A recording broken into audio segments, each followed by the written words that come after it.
Praise the Lord. The best wishes to you and your family members in the name of God. దేవుని నామమునకు మహిమ కలుగును గాక. దేవుని నామం పేరిట మీకును మీ కుటుంబ సభ్యులందరికీ శుభాభివందనములు. ఈరోజు దేవుని వాగ్దానము, టుడే గాడ్స్ ప్రామిస్. నీ దోషమును పరిహారించి ప్రశస్తమైన వస్త్రములతో నిన్ను అలంకరించుచున్నాను. జకరియా గ్రంథం 3వ అధ్యాయం 4వ వచనం. I am enduring you with your glorious clothes by removing your shines. The book of Zechariah chapter 3 verses 4. క్రీస్తునందున్న ప్రియమైన సహోదరి సహోదరులారా, దేవుని మాటలు సెలవిచ్చుచున్నాయి. లోకములో జీవించేవారు చాలా రకాల వస్త్రాలను ధరిస్తారు. అంటే మనం ధరించే వస్త్రాలు కాదండి.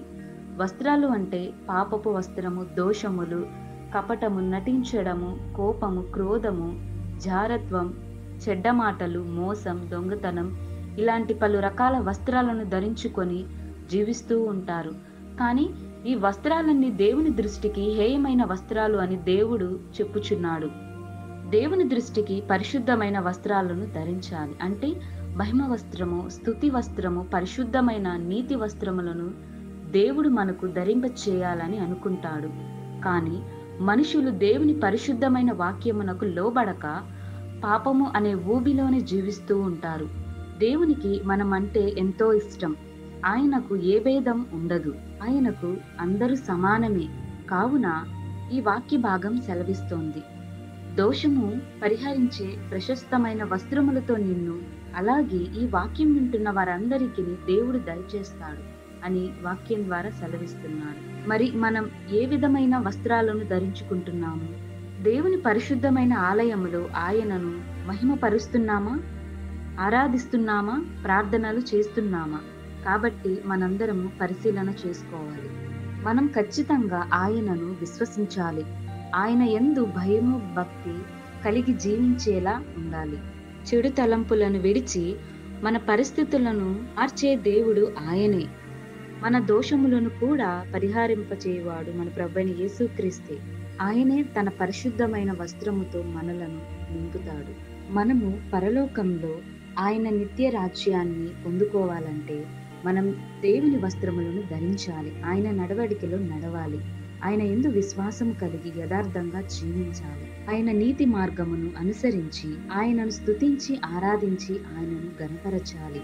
ఆయన దృష్టికి మనం నీతిమంతులుగా ఉంటే దేవుడే మనలను తన వస్త్రముతో అలంకరిస్తాడు. కాబట్టి మన ప్రార్థనా విన్నపములన్నీ ప్రభువైన యేసుక్రీస్తుకు తెలియపరచుకుందాం.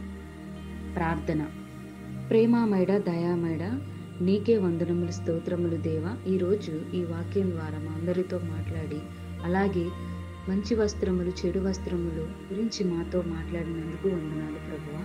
ప్రభువా, మాకు నీ నీతి వస్త్రమును, నీ పరిశుద్ధమైన వస్త్రాలతో నింపుము తండ్రి. ప్రభువా, పాపములు జీవించుచున్న పాపపు వస్త్రాలను ధరిస్తున్న వారందరినీ నీ పరిశుద్ధమైన వస్త్రముతో అలంకరించండి ప్రభువా. వారందరినీ ఆదరించండి, వారందరినీ క్షమించండి, సాక్షులుగా ఉండేలాగిన సహాయం దయచేయండి ప్రభువా. ఆ దోషముల నుండి మమ్మలను తప్పించండి. నీ వస్త్రముతో మమ్మల్ని అందరినీ, అలాగే ఈ వాక్యం వింటున్న వారందరినీ అలంకరించండి దేవా. అలాగే నీ ఎడల భయము, భక్తి కలిగి జీవించేలా సహాయం దయచేయండి. నీ కృపతో నింపండి ప్రభువా. నీ ప్రేమ, నీ కరుణ, నీ శాంతిని, నీ దయాన్ని, నీ దీర్ఘ శాంతముతో మమ్మల్ని అందరినీ దర్శించి పైన నీ కృపను చూపించండి. ఈ వాక్యం వింటున్న వారందరికీ నీ పరిశుద్ధమైన మనస్సును అనుగ్రహించమని నజరేయుడైన యేసు నామములో ప్రార్థిస్తున్నాం తండ్రి. ఆమేన్.